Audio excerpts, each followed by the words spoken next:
세무기장 안 하면은 세금 폭탄 맞을 수도 있습니다. 많은 사장님들이 직접 세금 신고를 하기도 하죠. 근데 그러다가 잘못하면 가산세가 더 많이 나올 수도 있어요. 기장료 아끼려다가 오히려 세금을 더 많이 내는 경우가 많죠. 그래서 오늘 제가 세무기장을 왜 해야 하는지, 그리고 되면 언제부터 해야 할지, 그리고 기장료는 얼마나 되는지 정확하게 알려드리도록 하겠습니다. 그럼 비싼 기장료 내고 왜 세무기장을 해야 할까요? 첫 번째로 기장을 하게 되면 세액 공제나 감면을 받아서 세금을 절세할 수 있습니다. 저희 고객 중에 30억을 번 고객이 있는데 세금을 한 푼도 안 냈습니다. 우와 짱이다! 왜냐면요, 청년 창업 중소기업 감면이라는 제도를 활용해가지고 세금을 한 푼도 안 냈어요. 그게 100% 감면이 되는 거거든요. 고용 증대 세액 공제라고 혹시 들어보셨나요? 직원을 고용하면 한 명당 1년에 한 1,200만 원, 그래서 3년에 최대 3,600만 원까지 공제를 해줍니다.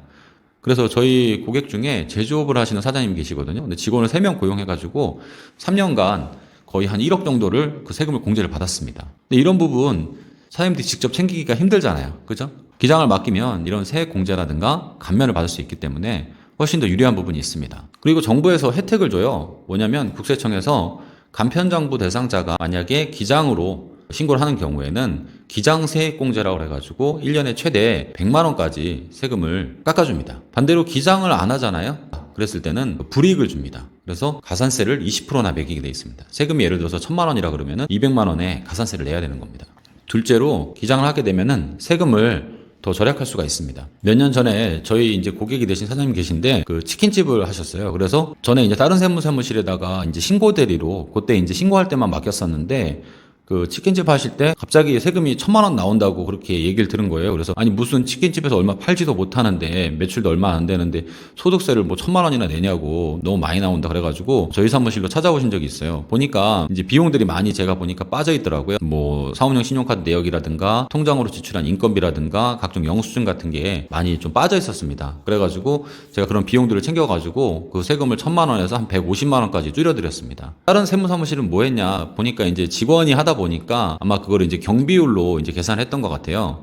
경비율이 뭐냐면은 이제 국세청에서 정한 그 업종별로 비용에 대한 비율입니다. 그러니까 경비를 몇 프로를 쓰는지를 그 퍼센테이지를 정해가지고 율을 정해놓은 겁니다. 예를 들어가지고 도소매업은 마진이 적지 않습니까? 그죠? 만약에 뭐 예를 들어 슈퍼마켓을 한다든가 그러면은 뭐 경비율로 해가지고 한 80에서 90% 정도를 비용으로 인정을 해줍니다. 만약에 1억을 판다 그러면은 대략 9천만 원 정도를 비용으로 인정을 해주고 순이익이 1,000만 원 정도 된다고 보는 거죠. 그러면 1,000만 원에 대한 소득세를 내라 그렇게 되는 겁니다. 제조업이라든가 음식업은 경비가 좀 덜 들어가잖아요. 그러면은 대략 60%에서 70% 정도를 경비로 인정을 해줍니다. 그러면은 그 나머지 금액에 대해서 순이익으로 보고 세금을 내는 거고요. 부동산 임대업이라든가 서비스업 같은 경우에는 좀 적잖아요. 왜냐면은 특별히 비용 들어가는 게 없으니까. 그랬을 때는 대략 한 30%에서 40% 정도를 비용으로 인정을 해줍니다. 지금 제가 말씀드린 거는 이거 대략적인 거라 이게 평균적으로 이렇다는 거지 업종별로 그리고 이 종목별로 해가지고 다 경비율이 정해져 있습니다.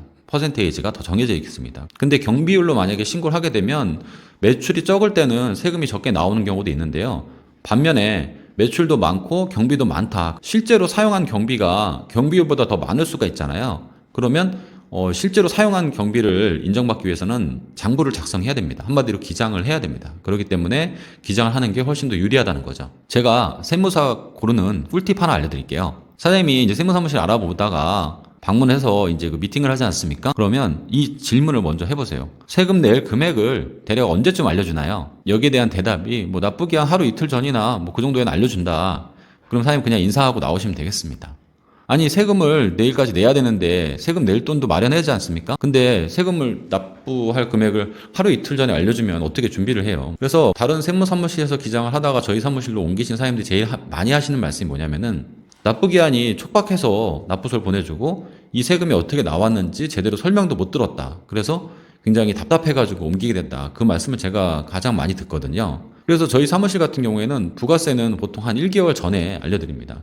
예를 들어서 내년 1월에 부가세 신고를 해야 되잖아요. 그러면 12월 말 정도면은 대략적인 금액을 해서 드립니다. 그래야 절세 방법을 찾을 수가 있잖아요. 예를 들어서 뭐 사장님이 좀 재고가 부족하다. 그러면은 재고를 좀 더 매입을 할 수가 있고 아니면 뭐 차량을 구입한다든가 아니면 인테리어를 한다든가 아니면 기계 장치를 산다든가 그런 식으로 이제 약간의 투자를 할 수 있지 않습니까? 그게 시기가 12월이냐 1월이냐 따라 가지고 부가세를 더 절세할 수가 있잖아요. 그래서 12월 말에 조금 더 구입할 수 있는 게 있다고 하면은 매입을 할 수가 있는 거죠. 소득세나 법인세도 마찬가지입니다.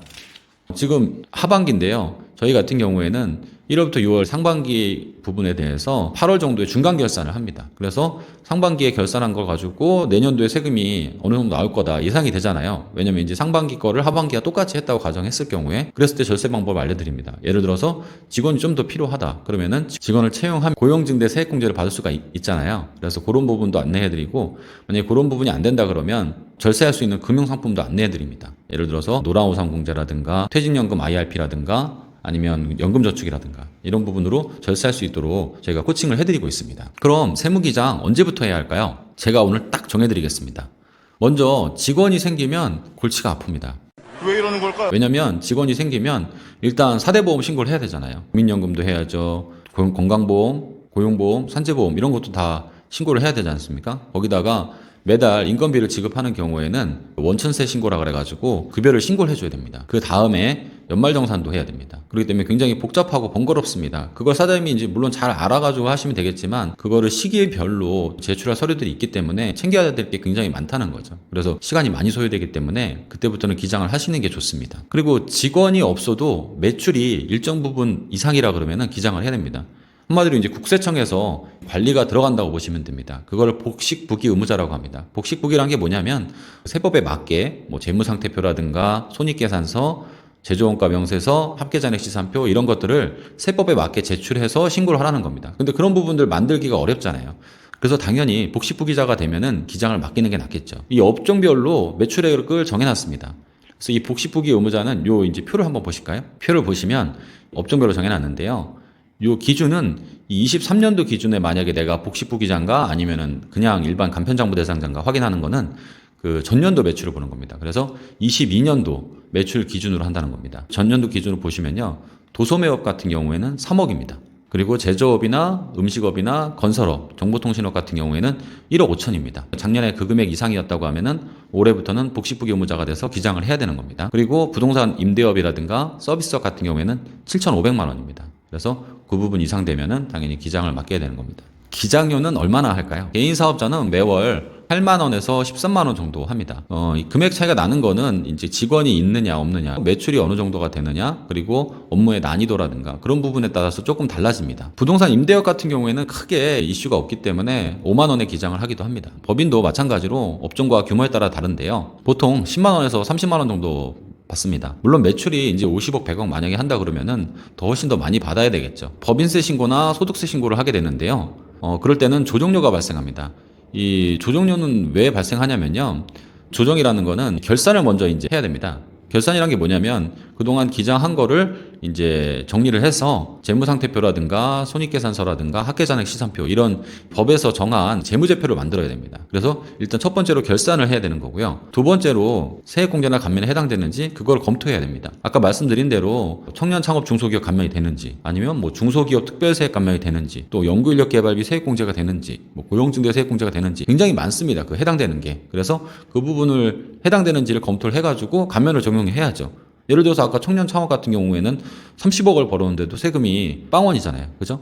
그래서 그런 부분들 검토를 하기 때문에 결산하는 비용과 세무 조정 및 각종 이제 세액 공제나 감면 그런 것들을 검토하는 비용이 조정료라고 보시면 되겠습니다. 그래서 개인 사업자 같은 경우에는 보통 한 뭐 4, 50만 원 정도 이상 받게 되고요. 또 뭐 매출이 크고 또 성실신고 대상 사업자다 그러면 좀 더 조정료나 이런 확인료가 더 많이 들어갑니다. 그래서 그 부분은 업종이나 매출 규모에 따라서 많이 좀 달라지는 부분이 있어요. 세무사무실 고를 때 기장료가 좀 싸면 좋겠죠. 근데 싼 게 비지떡이란 말도 있습니다. 몇 년 전에 저희 사무실로 옮긴 사장님이 계세요. 근데 그분이 이제 5만 원의 기장을 전에 다른 데서 하셨다고 하더라고요.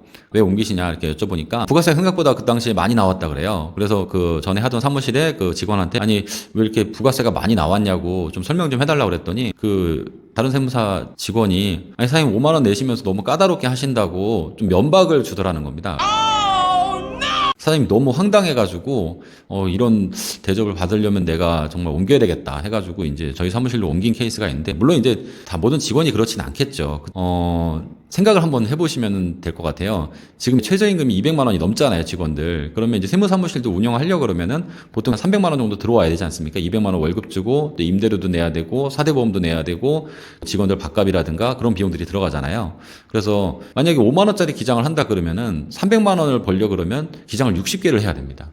그러면 한 직원이 60개 거래처 사장님들을 그 상담을 한다고 생각해 보세요. 전화통이 불이 나겠죠. 그만큼 이제 직원들의 그런 친절도라든가 관심도가 떨어진다는 겁니다. 제대로 신경을 못 써줄 가능성이 높다는 거죠. 그래서 어떻게 보면 기장료가 싸다고 해서 무조건 좋은 건 아니라는 겁니다. 그래서 세무사를 고를 때 기장료보다는 어떻게 보면 이 사업의 파트너로서 그런 부분들을 좀 더 고려를 하셔야 된다는 얘기죠. 내가 세금을 좀 더 절약하고 장기적으로 사업을 하는데 이런 재무 계획이라든가 예를 들어 개인 사업자로 가야 될지 법인 사업자로 가야 될지 이런 부분도 상담 받으셔야 될 거고 그런 부분들을 좀 더 고려를 하셔야 된다는 얘기죠. 결론적으로 사장님이 사업을 하면은 세무 기장을 하는 게 이득입니다. 사장님은 본인 사업에 집중을 하시고 오히려 매출을 올리고 영업을 더 잘하는 데 신경을 쓰시는 게 좋고요. 보통 아웃소싱이라고 그러잖아요. 이렇게 내 전문 분야가 아닌 분야는 더 잘하는 사람한테 맡긴다.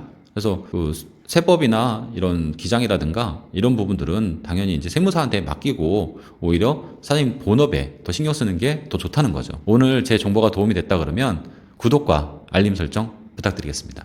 감사합니다.